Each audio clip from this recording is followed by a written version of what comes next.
that would be my suggestion to the listeners is, analyze. Don't just dump data. Originating from deep inside the Rocky Mountains, transported through the power of the internet, and arriving inside your tiny earbuds. It's the Appraiser Coach Podcast, helping appraisers increase their efficiency, quality, and make more money. Here's the guy who makes it his life's mission to create value for real estate appraisers nationwide. Your host and the Appraiser Coach, Dustin Harris. All right, everybody, welcome back to the program. Dustin Harris, hanging out once again in the podcast here. Introduce my guest coming up. I first want to remind you we're sponsored by a couple of great companies, one of them being OREP Insurance. OREP, of course, is my E&O of choice, should be yours as well, orep.org. And Synapse. Synapse is helping to bulletproof your appraisal report, helping you with adjustments and data and understanding what it is that we're doing as appraisers. Synapse for appraisers.com. Synapse for appraisers.com. Want to welcome back to the program, good friend of the program, been on the program twice, Brian Kirkpatrick. Welcome back, friend. How are you, sir? I'm well. It's been a while. I know it. It's several years, probably. It was 4 years, almost exactly. November 2020 was the last time you were on the program. So by the time this airs, we'll be in 2025. But a little over 4 years ago, you were on the program, episode number 589, if anybody wants to go back to look at that. But you were actually originally on episode 343 with your friend Matt Hyatt. So you've been on the program twice. We always love having you, friend. I appreciate you coming on. Well, I appreciate you having me back. I'm excited to be here and discuss, what's been going on and how it's affecting people and, what in the world's going to happen in the future for us. Yeah, I can't wait to dive into it. Let's first touch base a little bit on you, Brian. You're an SRA, ASA, RAA, ECA, state certified general real estate appraiser, 15 plus years of experience. And you do both real estate and personal property, which is awesome. Brian, of course, is a graduate of Texas State University with a Bachelor of Science degree in communications. Following graduation, he began his career as a real estate appraiser associated with Jackson Land Partners in 2008. That was a fun year. And he became the principal of DFW Appraisals in 2015. He's also a member of the All-Star team. But the name of your company now, Brian? ValQuest Property Solutions. Love it. Love it. And I assume you're staying pretty busy down there in the Dallas-Fort Worth area. We are. One of the things that I've been focused with ValQuest the last couple of years is diversification. And I'm pretty sure that that's been on the radar of most people in this industry the last couple of years. I've been very fortunate. We still have plenty of traditional lines of work, but we've learned how to supplement as well and ride the roller coaster. Yeah. Yeah, it has been a roller coaster. And as you alluded to, there's a lot of changes, I guess, that are occurring, more things coming to the surface. Brian, I wanted to have you on because, we're seeing real issues in the appraisal world. And I kind of see some of these things is in politics, they call it the third rail, right? They're things that appraisers are aware of. There are things that we're feeling, but sometimes we're afraid to talk about them. And I want to start with these quote unquote tips that Fannie Mae is filing. Brian, what are they and why is this going on? From my understanding, and we'll go ahead and tap that as probably more limited than some people that you may talk to on a daily basis or quarterly basis, is when Fannie Mae or Freddie Mac, GSE, insert name, right, issues a buyback to a mortgage originator based on appraisal performance or quality, they're sending tips to the state board.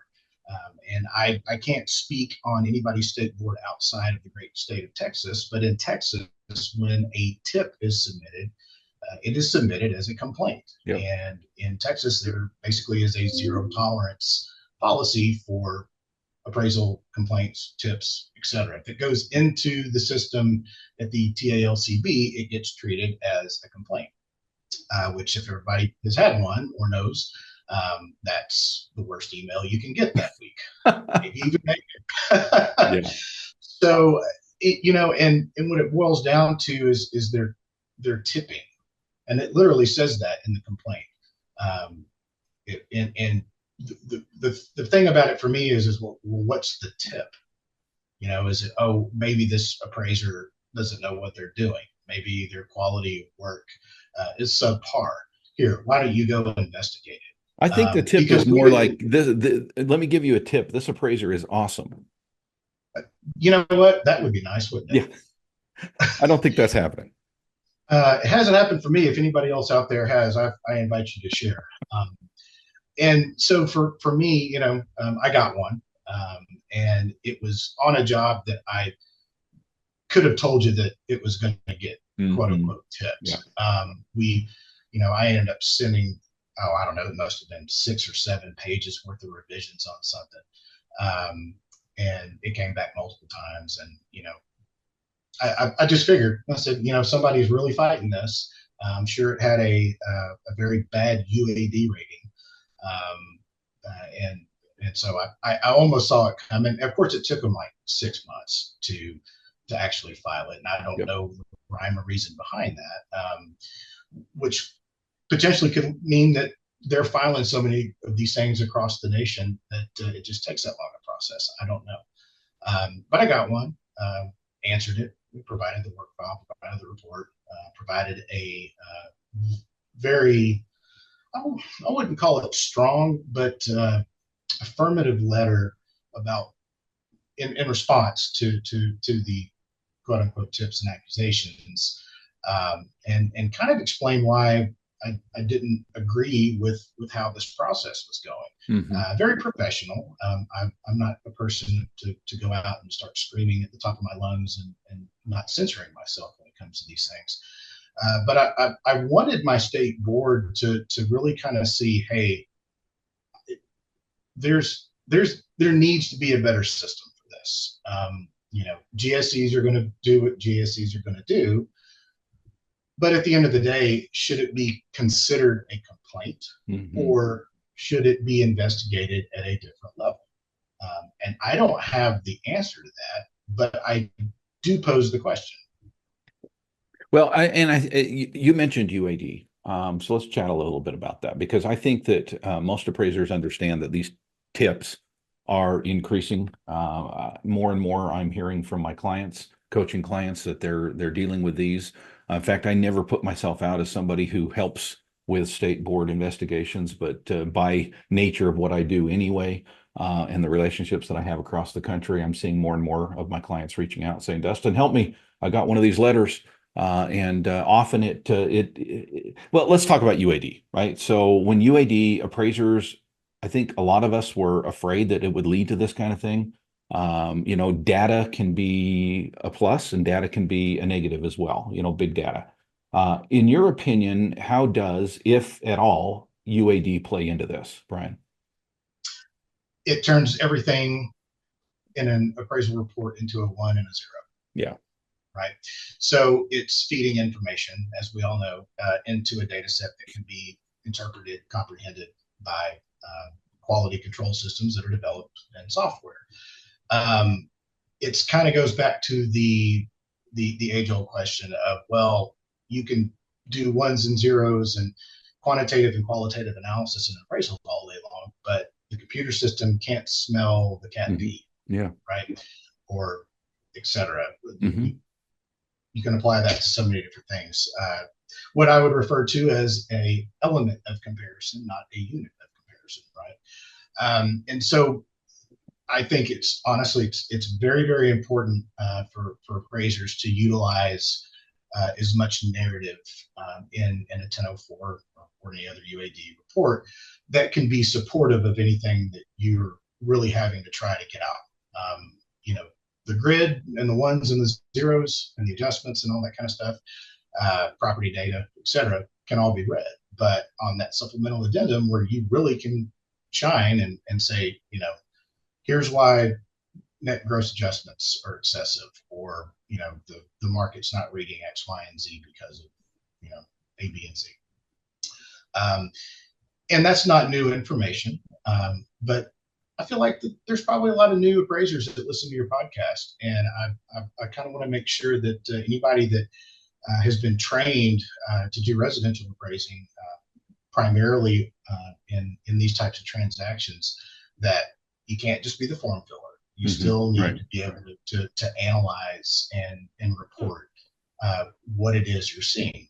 Now, granted, that does not mean that you will not get, a revision request or something back, because Lord knows the narrative has to get to somebody who can read it and interpret it and understand it. But it does mean that you are helping support what you're concluding.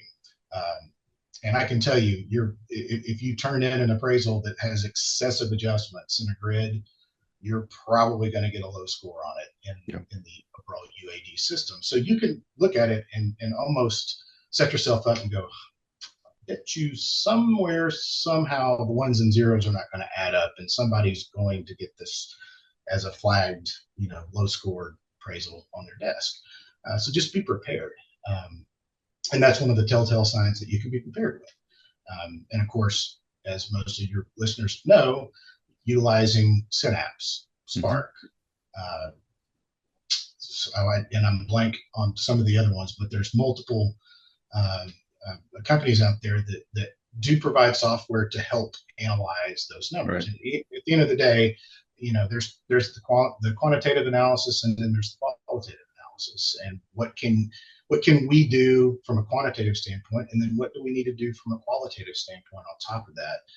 Basically, the difference in your units of comparison versus your elements of comparison, because we don't have any systems out there that can really help us support the qualitative elements of comparison per se. So that would be my suggestion to the listeners is, analyze. Don't just dump data. You have to analyze it. And if you analyze something that's not reported in the data, teach them, write about it, put it in your narrative, and back up your conclusions. Tell the story. That's right. It's interesting, Brian, because both of the sponsors here today, you mentioned one of them, Synapse, the other being OREP Insurance, really speak to what's going on out there. Number one, appraisers. The days of licking your finger and sticking it in the air and making guesses is over. And I know none of us want to admit that we were ever that appraiser, right? But if we were, or if we knew one of those appraisers, that time is over. Synapse can help you folks to analyze the data that you need to analyze in order to do the job that you need to do, to analyze how things affect your value conclusion, and to, as Brian pointed out, tell the story. You can find out more by going to their website. It's synapse4, F-O-R, appraisers.com. One more time, synapse4, appraisers.com. And folks, if you do get that letter, there's many E&O companies out there. There's only one that I know of. Now, I could be wrong, but there's only one that I know of that will actually support you, given the fact that it is a state board investigation. Remember, that's not what E&O is for. E&O is for things like lawsuits. But if you get that unfortunate letter from the state, OREP has your back. And folks, that's pretty big. Check them out by going to their website. That's orep.org. Again, it's orep.org.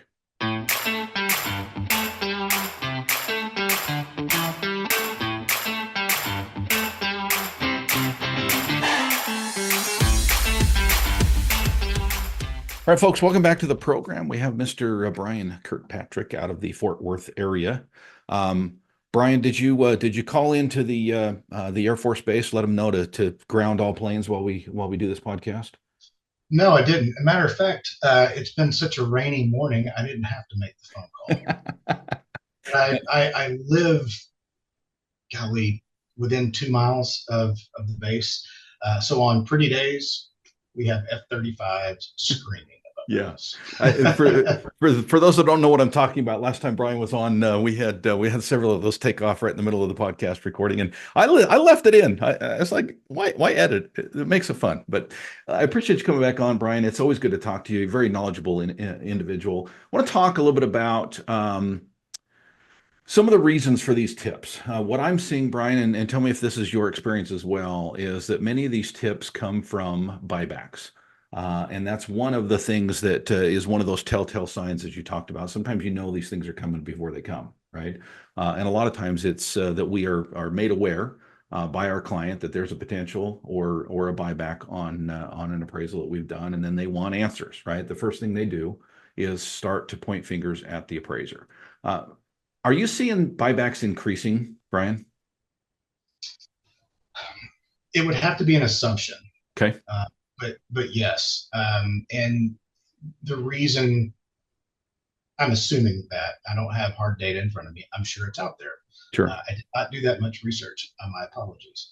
The fact that we've had such a shift in most markets in the last 24 Hmm. months, from coming out of COVID being super hot, Right. and interest rates obviously changing, uh, the costs, and people being priced out of the markets, all have had such a drastic change. And I don't know if there's been a time uh, in residential history that we've had such a shift so quick in both directions. And so people that are refinancing or purchasing or doing X, Y, and Z, depending on what the time frame was, you could have an agreed purchase price, or an assumed equity stance and value on something that could be drastically different in 40 days, depending on when it was originated. And so I would have to assume, to be safe, that these are being more or becoming more prevalent, and that the GSEs are probably screwing down a lot harder on originations and what they're purchasing, especially with their technology that they've been able to develop. Hmm. It's only getting better. So I would have to say a safe assumption is that yes, and you know we've got a new administration going in the office in 25. We don't know what exactly that's going to look like. If things going to improve or things going to kind of maintain, or they're going to worsen. Um, but I think it's easy nowadays to be able to tell, based off of just economic information of what we could probably expect if we Sure. had to read between the lines and live in the gray, right? Right. We have to assume that everything's going to be scrutinized, the good, the bad, and the ugly, right? So yes, long story short, I would imagine buybacks are increasing. I want to go to something you talked about before we went to the sponsor break, and that is this idea that when these tips come in, whether they come from UAD, whether they come from buybacks, whether they come from a combination of that and others, that often these quote unquote tips come to a state board. State boards are now obligated, a lot of them obligated to investigate. Sometimes it seems like, at least Brian, this has been my experience, that, and I'm just going to put it out there. Often this is what I see. The appraiser does a great job, turns in the appraisal. Months later, there's a default on the loan. That triggers a buyback. So Fannie Mae is now sending it back to the lender and saying, you sold us a bad loan. First thing is they're going to look to do is to point fingers, right? And unfortunately, an appraiser is a large target, right? Because of the nature of what an appraisal is. Often these things are investigated, and frankly, there's not a lot of material facts there in my opinion, to the allegation. But sometimes that then opens up carte blanche the ability for the state to now say, okay, well, let's look at the rest of this. In other words, Fannie Mae complained about these three things, but let's look at these 5 or 10 other issues and see if we can find anything else. I guess my question for you, and I didn't want to bias you with my answer, but do you see, and maybe you don't see as much as I do as far as the, I don't know how much review work you do or talking to other appraisers, but is there any material facts to these allegations? I would imagine that has to be really kind of broken down case by case. Hmm. I'm sure some of them have a lot of material, but I'd be willing to bet that most don't. Yeah. And it's because they're one size fits all, right? Yeah. There is no, well, this one had a lower UAD rating. So it's telling the GSEs that the comparable selection was not good for however many different reasons. But the question is okay, well, what market are you in? Where are you doing this? Where are you doing that? One of the things that the one that I had on me, they did not include the full appraisal. They submitted a partial appraisal to the state. And I don't know if that was just something that they were doing for their own compliance, but I said, well, if you're going to accuse me of something, you should at least provide the whole story that I gave you. Right. And between that and the fact that they submitted nothing but quantitative information based off of whatever they were pulling against in their back end of CU, my biggest rebuttal to my state board was, I said, well, one, they didn't submit the full appraisal. There's 8 other pages of this that show where I answered their questions and provided additional analysis and et cetera, et cetera. But they also did not provide any market information. And so if you can't supply the full report, or the fact that you cannot go back through and say, well, our market data or this data would suggest this, then really it's a he said, she said thing. And mine was dismissed. I had, a bulletproof. Congratulations. Thank you. I would imagine most appraisers that have experienced this before or have just been doing this long enough know that you have to submit and have your appraisal backed up, right? And your work file's got to be big. And if you don't know that, Tim Anderson will tell you that, right? Yeah, he will. But it's USPAT. There is no right or wrong in an appraisal. It's your opinion. And so if you're doing something that may or may not be adverse to the client, you just have to explain why you're doing it, or why you're laying your hat there. Some appraisers, don't, no, I won't say don't, maybe lack the ability to really get their opinion out in words and put it on paper. AI portals, ChatGPT, Gemini, stuff like that has been a great tool, especially when it comes to time saving for me. When I get revisions or this or that, I can just kind of data dump what's either in my report or on my mind into a system like that, and it can immediately clean it up for me. Yep. And it's nice because 3-4 years ago, you just go, well, I got to carve out the rest of the afternoon and take care of this, and I get paid for it. Exactly right. So having tools like that, and I won't say that they're a replacement by any means, but right. No, they're a tool. Yes, that can help you do your job better, just like anything else. And so when it really boils down to it, Dustin, sorry, I had people talking to me on Teams and Slack. The bulletproofing of an appraisal and a sport file is the number one thing, right? And 2, if you're doing that, don't be scared. It's nobody likes the emails and nobody likes the phone calls about such things. But when it comes down to it, the ones and zeros that are getting plugged in the UAD are not telling the full story. But the amount of sheer volume that GSCs are processing, they're not going to spend as much time on each individual appraisal in a sense that they may or may not just go, well, you know what, this is actually pretty good. We'll be okay with it. They're probably going to send it for a buyback or some sort of further review. And I don't know what other state boards do with these things, but Texas does turn them into a complaint, and they formally investigate it and audit it the same way they would any other complaint. So just making sure that you've got your ducks in a row. And if you've done your, and I will, I don't want it to sound like I'm just dogging on our state board here in Texas. They are very fair. If you support what you're doing, you have nothing to worry about. Brian, our time is spent, but I can't let you go without throwing out this other topic. I'd love to get briefly your thoughts on these bias claims that are out there. We, of course, know this is not new, but it does seem to be a lot bigger than it has been in the past. What are your thoughts? Stick to data. Say again? Stick to data. Yeah. No use, Pat. Know your data. Yeah. You're providing an opinion.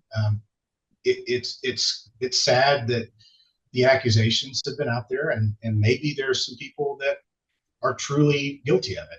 I don't know.